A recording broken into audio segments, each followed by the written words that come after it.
looking to tighten up gun safety regulations. The new policy recommendations being proposed in the wake of one of the deadliest school shootings of 2024 happening here in Georgia. WSAV breaks down what these new regulations could mean for gun owners or those looking to purchase one.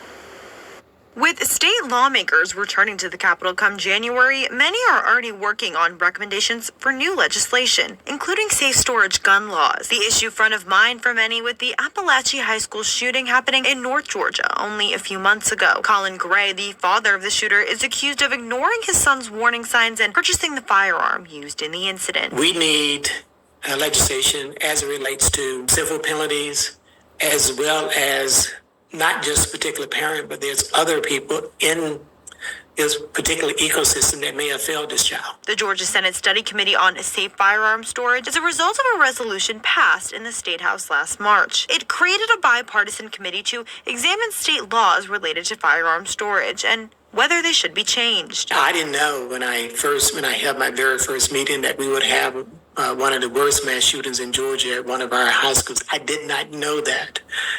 But after that incident happened, it just made the work that we were doing in this committee that much more relevant, and it created certainly in me a sense of urgency. However, some of the committee's suggestions have already proved controversial. We're on a slippery slope of over-regulation due to a very, very, very small percentage of people who do nefarious and bad things. It's nearly impossible for a parent to have to get up in the morning every morning and before you go brush your teeth, you open up a safe and put a shotgun or a rifle or a pistol away.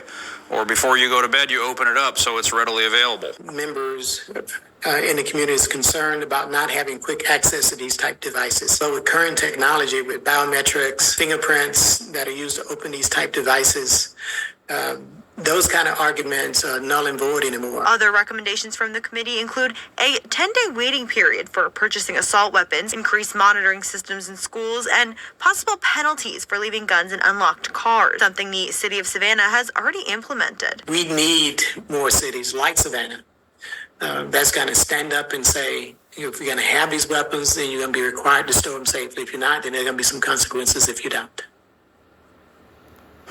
And before the proposed regulations are sent to the larger state legislature, they need to be approved by Republican members on the committee as well, one of which is District 1 Senator Ben Watson, our representative here in the Savannah area. So once the